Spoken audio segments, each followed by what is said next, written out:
Today's episode is sponsored by Coros. Coros is the leading customer engagement platform. From social media to online communities to digital customer care, Coros helps companies authentically connect with customers. Coros connects consumer insights across departments and helps companies run their businesses with their customers, anticipating their needs and accelerating sales. Coros works with over 2,000 brands, including 52 of the Interbrand 100 companies, and powers over 500 million digital interactions every day. Check them out at coros.com. That's KHOROS.com.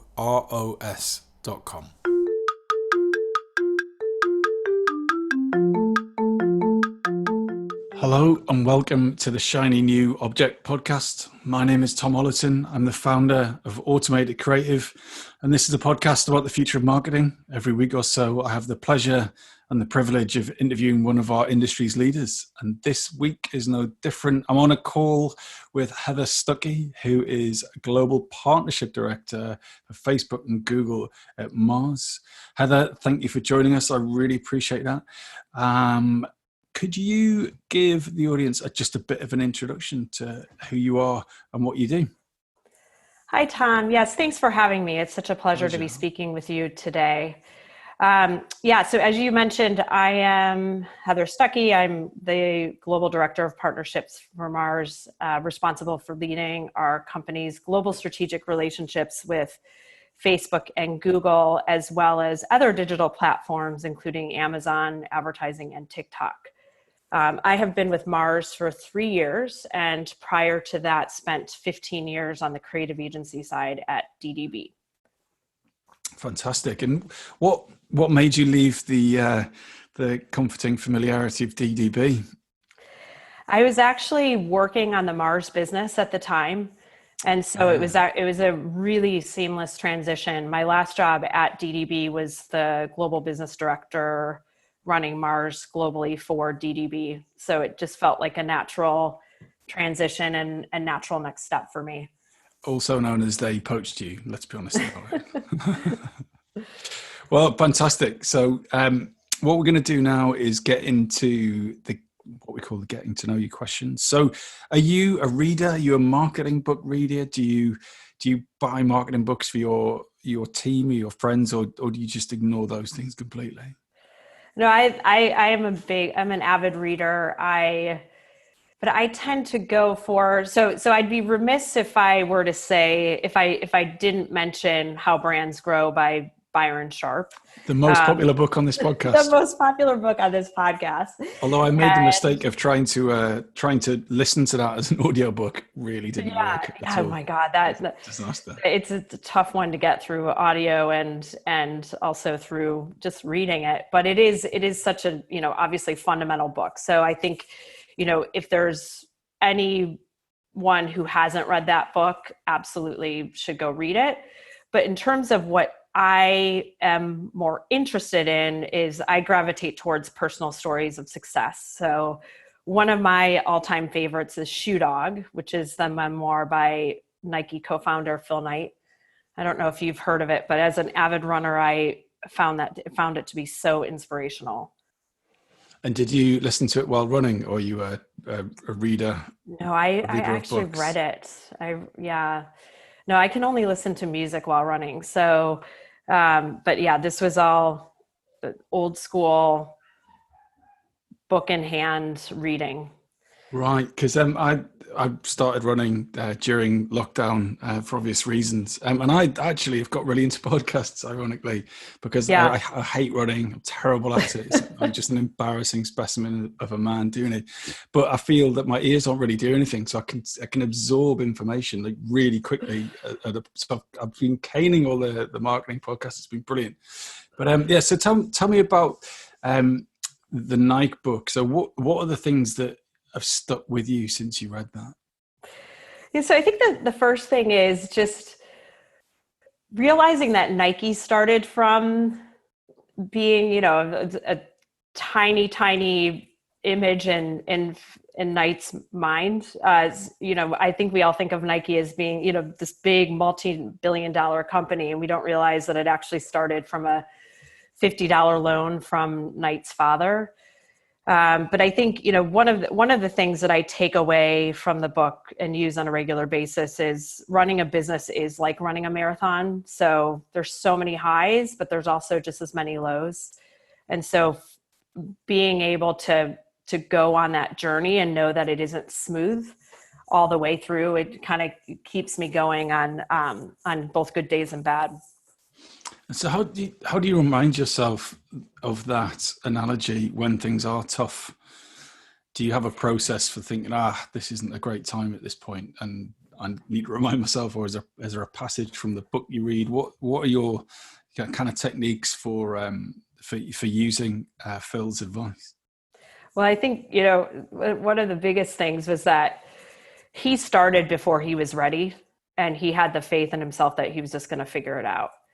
So, and that's, especially in my space and what we'll be talking about a little bit later, it's just realizing that it's okay to not have all of the answers and to start with what you know and what you are comfortable with and move forward, but then also know how to fail fast. So not to continue to beat the drum on things that just clearly aren't working.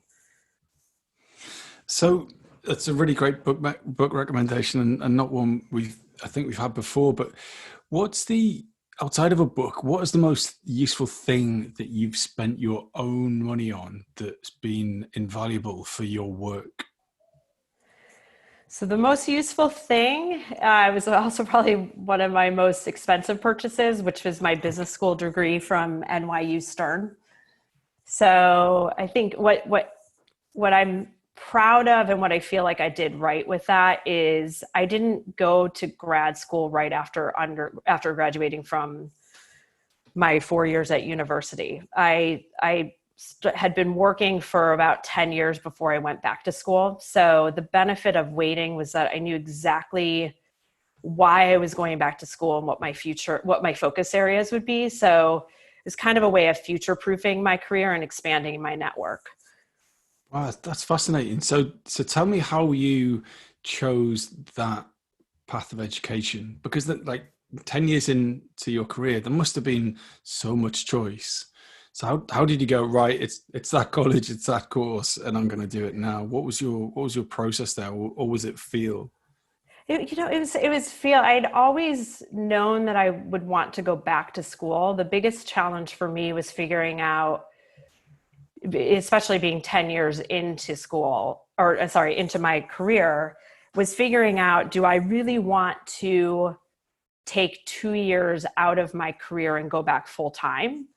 Or do I want to do it kind of what I kind of thought was probably the more challenging way, which was doing it as night classes after work. And neither one of those really appealed to me. Yeah, right. So when I found this program through NYU, which is it's an executive MBA program that actually requires that you have a full-time job while you're in school.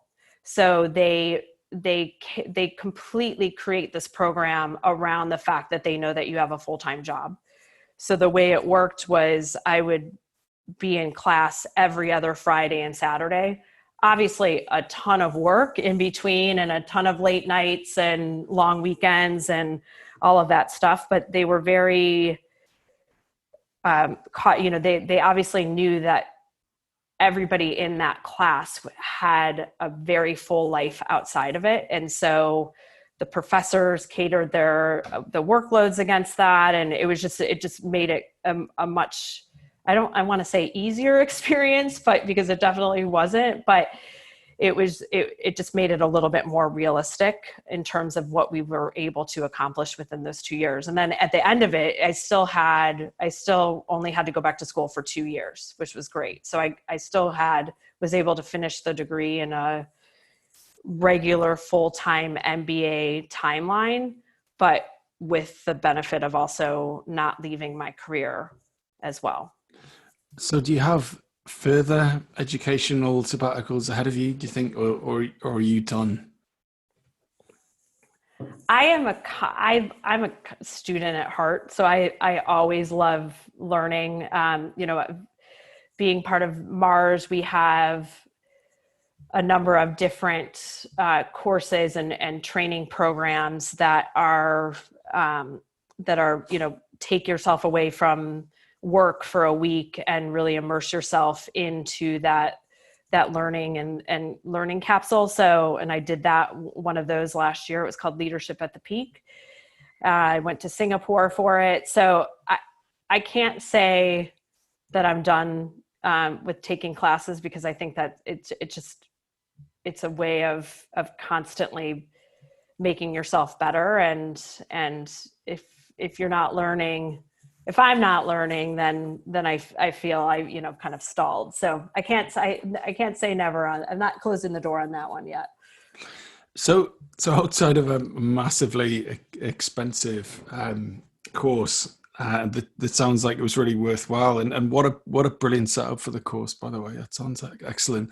What's been the sort of best investment of your time, energy, or money? Like, as opposed to the most useful thing you've bought, what Yeah. else have you invested in the last 5 years or so that have really made a difference to your work life? So I'd say the best investment of my time and energy has been living and working abroad in 2 different countries and regions. So this happened while I was at DDB working on the Johnson & Johnson skincare business. I first located to London to provide leadership and best practices on a new product launch that was expanding from the US to Europe. And then had a little bit of a twist. At the time I was living in Chicago. So right when I was supposed to return to Chicago, DDB management asked if I could move to Hong Kong instead, which is a little bit of a detour on the other side of the world, to be a core member of their leadership team working on the J&J business. So I had never been to Asia, and this was before, I'm dating myself here, but this was before social media was a big thing. And so not being able to connect with anybody on social media or connect with friends of friends certainly made it hard. But it was definitely one of the most pivotal moments of my career. And, obviously still being in a global role, I'm still able to take from those 2 experiences of living in the actual markets and understanding the day in and day out work and life of living in multiple places. So did you find having to absorb a new culture and also a new technology and marketing culture has helped you on board with newer platforms, like you mentioned TikTok and Amazon recently? Yep. Has that been useful? I assume it would, or is it not related? Oh no, I think it most definitely is. It's kind of a theme in my life of life is kind of more interesting when it's challenging, and that's also a thing I took from Phil Knight.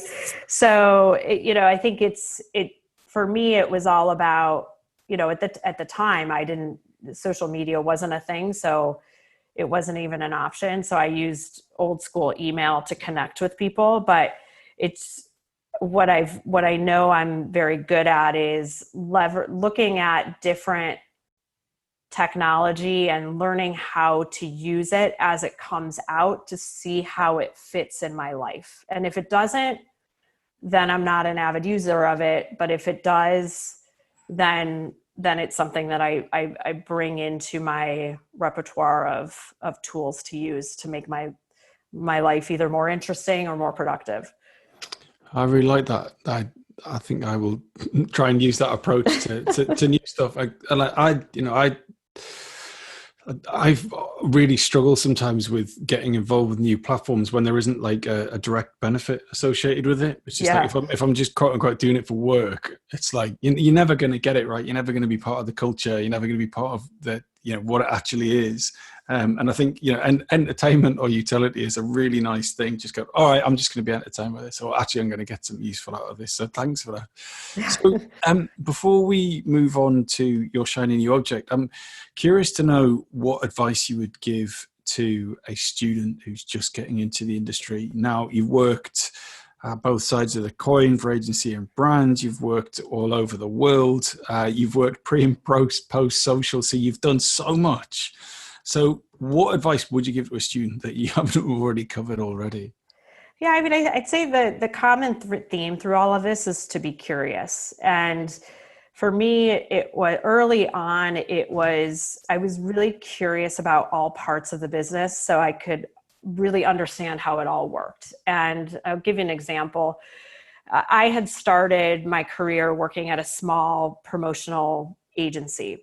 And I had this big dream to work at a full service advertising agency one day. And one of my clients kind of worked both with me and also with the advertising agency at the time. And there was a TV production coming up. And so just kind of out of the blue, I asked my client if I could join the shoot in New York, just to observe the ins and outs of what a day in the life looked like with the shoot. And to my surprise, he actually said yes, which I did not think he would say yes. But I remember being so amazed by the amount of behind the scenes work that went into making a TV ad. And then a few months later, I landed a job at DDB. So really being curious and understanding, I knew I was never going to get into production, but just understanding how it all worked is really valuable. And so what would your advice be, just to get like first-hand experience, even if you're not involved in the process? Or yeah, just raise your hand, ask to be involved, ask to observe, ask to if there's certain people within, not especially if you're starting out and you haven't landed the job yet, reach out to people on LinkedIn that maybe you're connected to or through a mutual friend connected to, and just ask them about what they do and what their day-to-day life looks like, because most of the time it's probably different than what you assume it would be. And it could be something that you don't, a lot of times you get advice to follow your passion. But I remember at a young age, I didn't really know what my passion was per se, but I knew I wanted to know everything I could about the industry and then figure out where I could add the most value from there. It's tricky, that one, isn't it? Because if you ever get that advice where just do what you're passionate about. And yeah, I think it's a fair situation to be in, whether you're passionate about lots of things. You might be equally into food as you are movies, as you are dating or going on holiday or playing whatever, guitar or and I think that I heard some really good advice from I think it was on Tim Ferriss' podcast, and he was saying, like, are you excited about the things that you would learn whilst doing this thing? I think that's a really good measure for how you go after something. But I was really interested for you to use the word curiosity, and I think if there was one word that runs like as a theme to all of the 70 odd podcasts we've done, is curiosity. And I'm trying to work out whether curiosity is a trait of really successful marketers, or it's just a trait of people who've had a longer career. So but I'm always trying to kind of unpack what my guests mean by curiosity. So we're all curious to a degree about certain things, but I guess the question is, how can someone who's listening to this podcast nurture that curiosity? How can someone who's looking up at your career and think, right, it's all about curiosity, what are the things that they can do? I mean, you've already laid out a couple, which is reach out to connections on LinkedIn and their connections, but how else can they leverage or find a thing that they're curious about?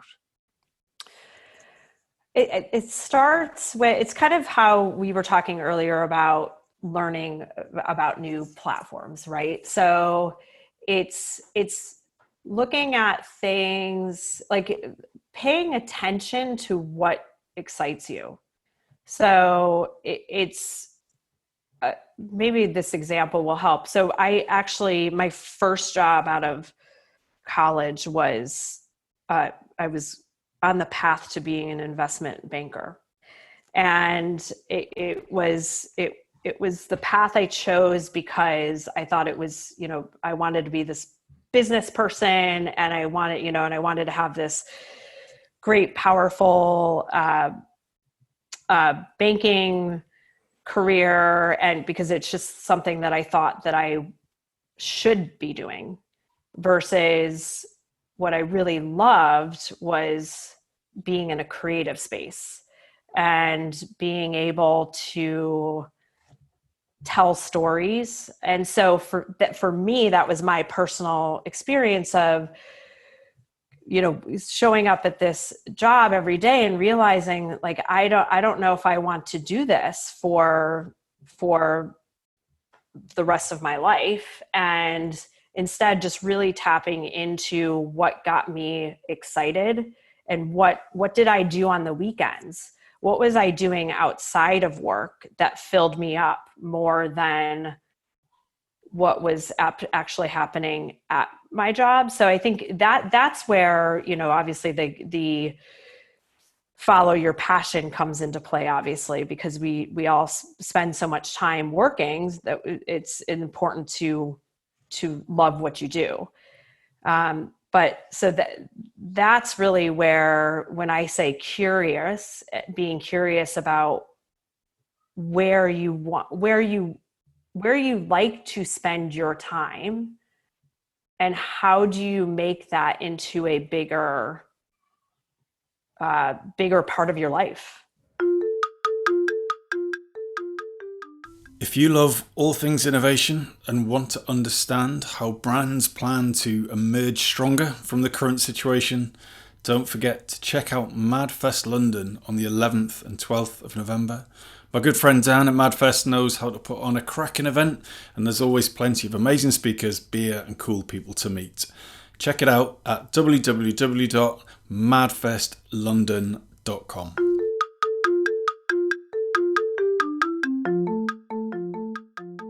We're going to move on now to your shiny new object. So your shiny new object is the thing you're super excited about that represents a future of the industry. And we were discussing before that your shiny new object is unlocking value at the intersection of media and content. And I was like, wow, what a sentence. So can you explain to the listeners what you mean by that? Yeah. So, I think, as I've said before, I've always loved a story well told by a brand. I swear I've run 9 marathons because Nike told me to just do it. And if we, at Mars, we are known for our iconic brands. So M&M's, Snickers, Skittles, Pedigree, and our incredible ability to tell culturally relevant, powerful stories.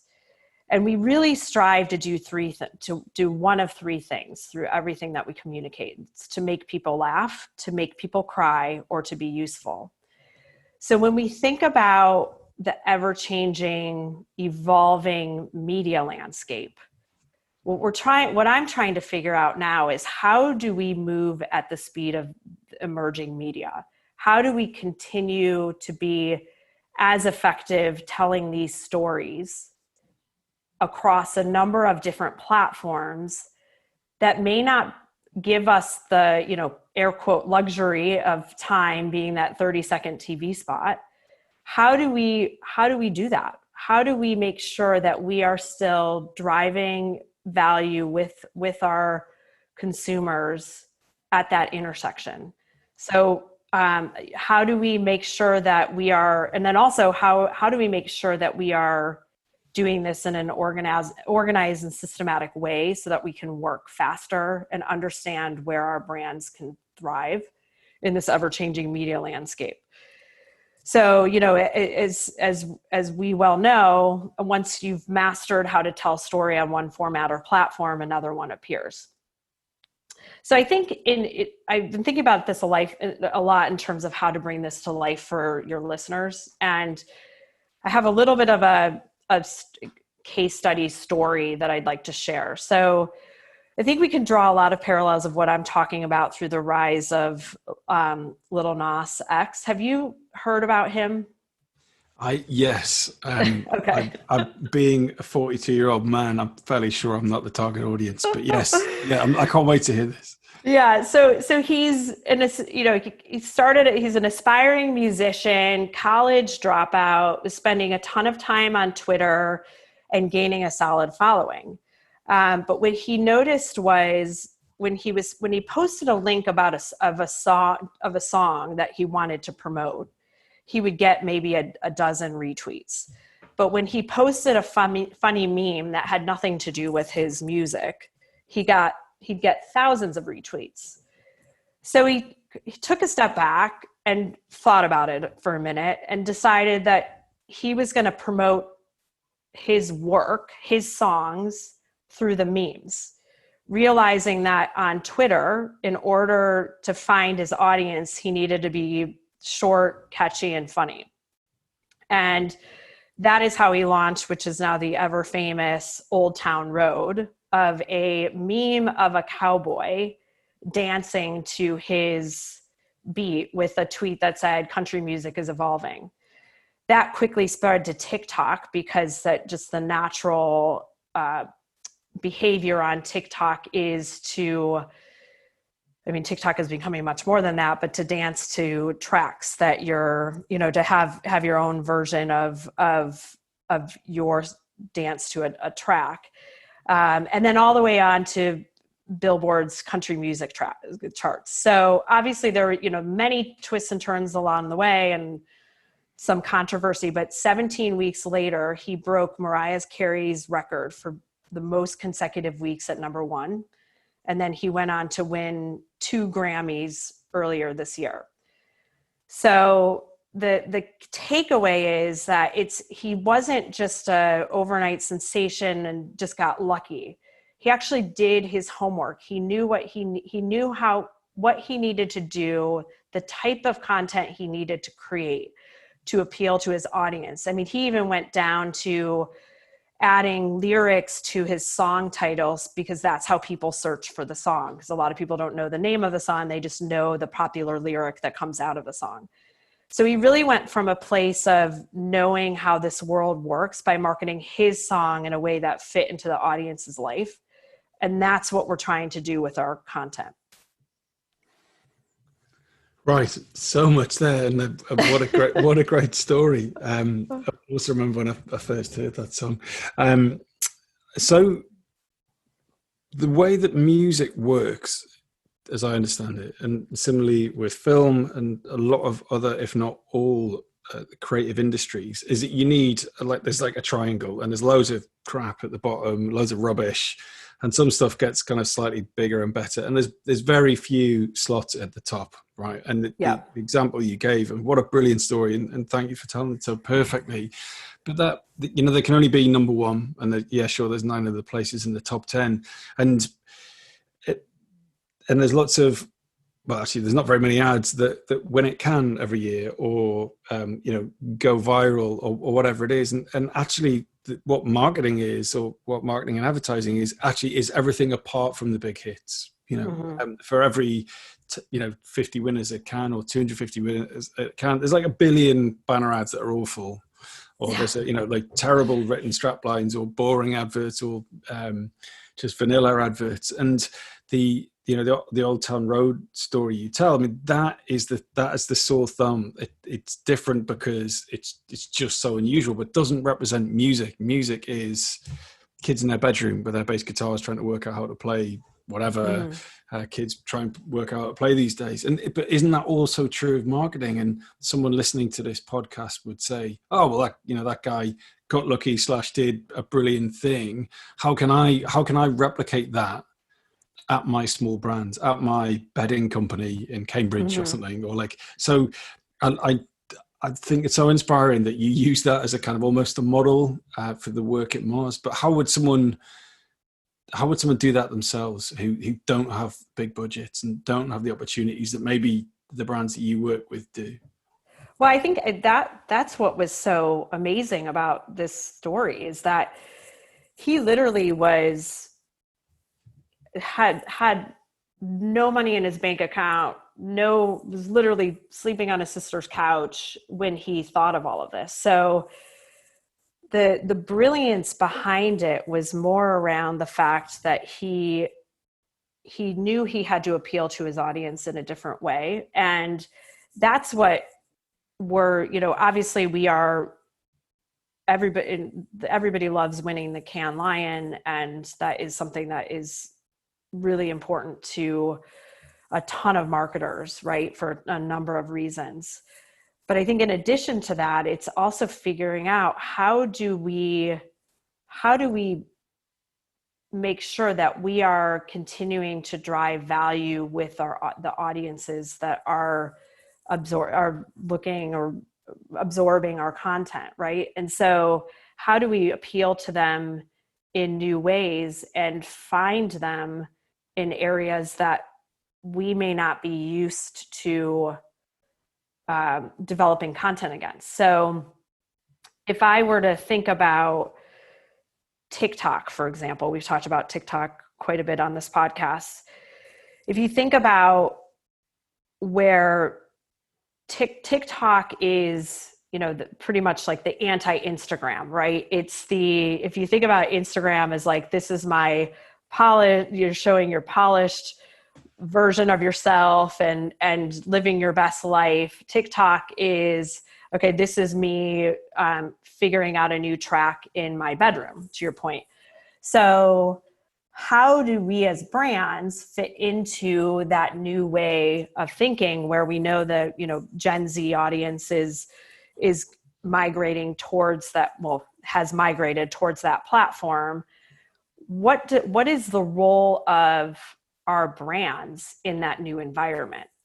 And so that's what we're trying to figure out. And one of the things that what we're trying to do is execute small test and learns just to get a feel for how to develop content differently on those platforms. So I'll give you an example of what we just launched with Dreamies in the UK. Dreamies is a cat treat brand, and the campaign is all around, all it takes is a shake. So literally, when the pet parent shakes the bag, the cats hear that sound and they literally go crazy. And so we were like, okay, what if we were to tap into that behavior, which, by the way, people were already posting that on TikTok and already doing that without anything coming from the brand. So we partnered with 4 influencers and asked them to develop their own content showing their cats reacting to that bag shake with a custom music track. And so then they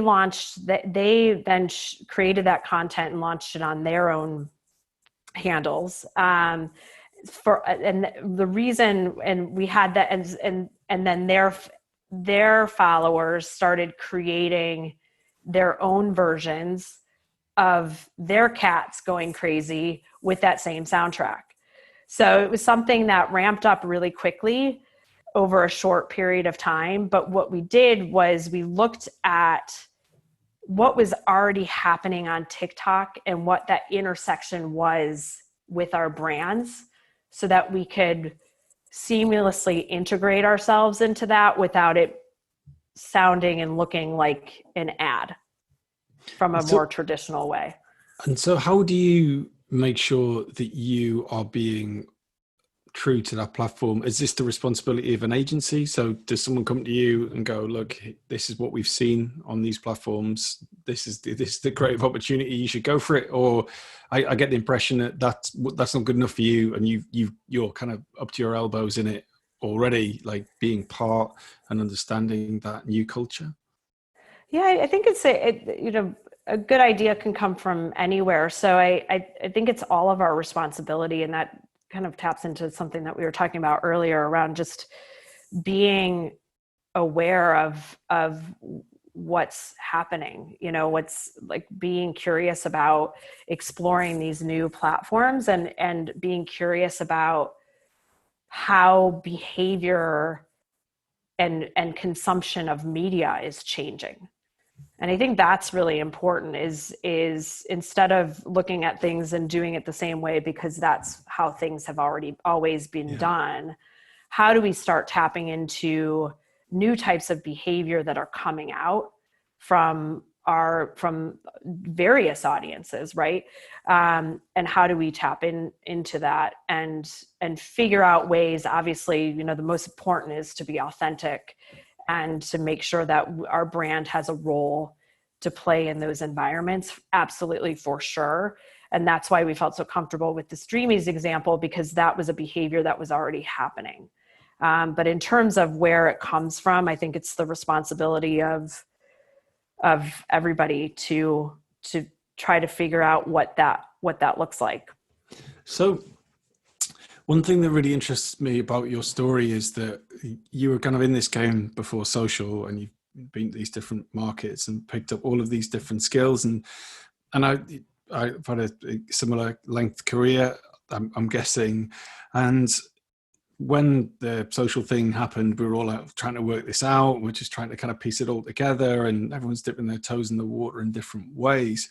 But we've been through this a few times now. We've been not blindsided, but we've been surprised by the arrival of TikTok or the arrival of Snapchat or the dominance of Amazon. There's these huge platforms that it's once kind of benign small things that were a bit of an oddity, then become part of everyday life.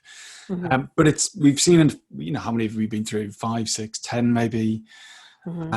So what surely there must be a playbook now, which is the kind of, how does a brand deal with a new platform, or how does a brand find its role within the intersection of media and content? And I love your laugh cry useful model. I think that's great. I mean, is that something you think's got longevity, or is that just fit for now?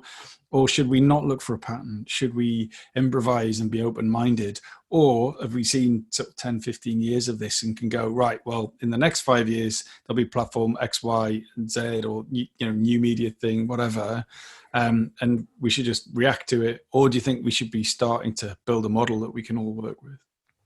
I think that's what I'm trying to do through this shiny new object is figuring out how do we create a more systematic approach to it so that we aren't, to your point, surprised. I mean, when I first came into the digital world, which was over 10 years ago, it was like, oh my gosh, how do we tell this powerful brand story that we do so well on video in a banner, and there wasn't a playbook for that. So as I think it's going to continue to evolve, and it's more around, and we're never, it's all about behavior, right? So we're never, it's going to be probably led by consumer behavior and where they tend to go, where they migrate to or gravitate to. But I think it's, as a role of a brand, it's how do we create that system that allows us to test and then act quickly and pivot if we see that that a groundswell is happening and a movement is happening.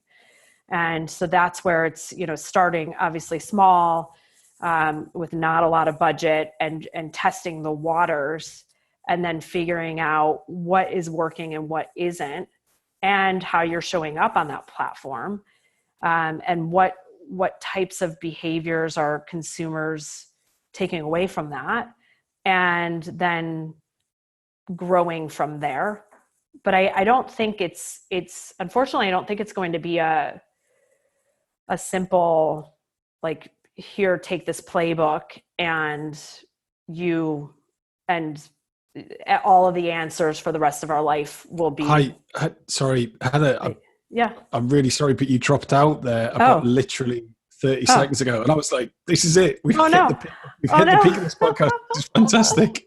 Sorry. So no, it's, I don't know why it is. I've not had that before with Zoom. That's really disappointing. So let me recap. You said that you were setting up a systematic approach to it, and you were looking to make sure in a way that you're not surprised by what happens next.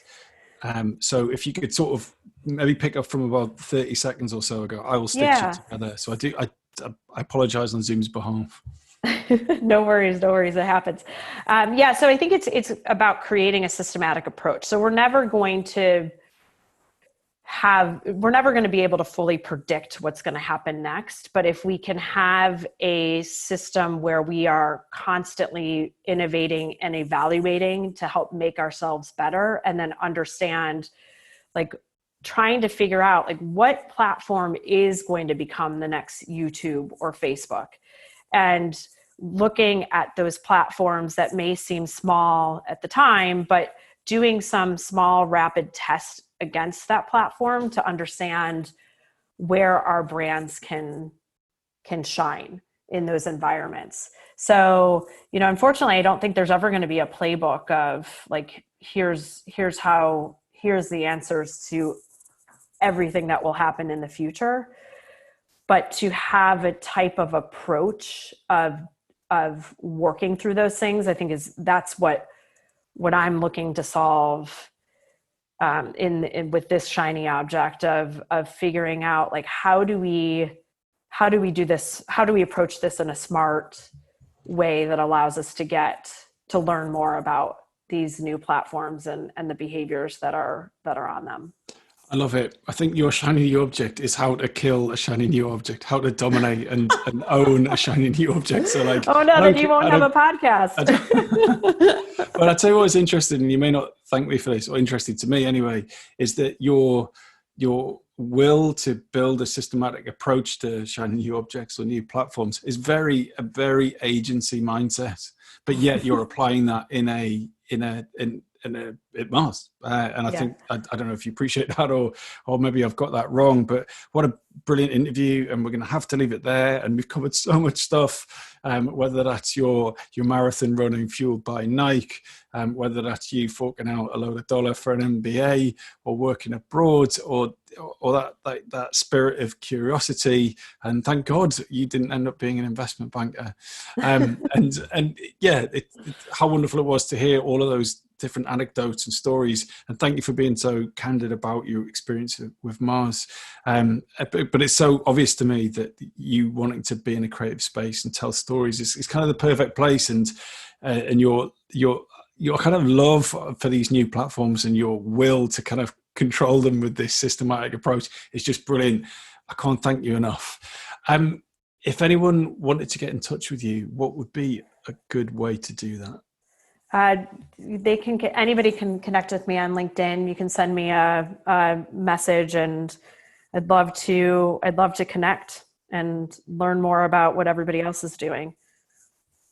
And what would make a good LinkedIn outreach or an appreciated one? A reference to your podcast, just so that I have some context of where they found me, would probably be helpful. But yeah, I'm open to all conversations. Brilliant. Heather, thank you so much. Thank you, Tom. It was a pleasure being here. Hi, just before you go, I'd really appreciate it if you could take the time to write a review of the Shiny New Object podcast on Apple Podcasts or iTunes, whatever it's called these days, or whichever podcast provider you use. We're an indie podcast, so it would go a long way for us if you could just share the word and give us a bit of a support on those channels. That would just be fantastic. If you haven't got time, that's also cool. And yeah, if you could tell your colleagues about the podcast, and also, if possible, don't forget to subscribe. And I'd love to hear your feedback. If you'd like to speak on the podcast or be a guest, or you think I'm asking the wrong questions, anything, I'd be super interested to hear what you think. So please email me at tom@automatedcreative.net. That's TOM at, I'm not going to bother spelling it. Anyway, you'll work it out. Thanks so much.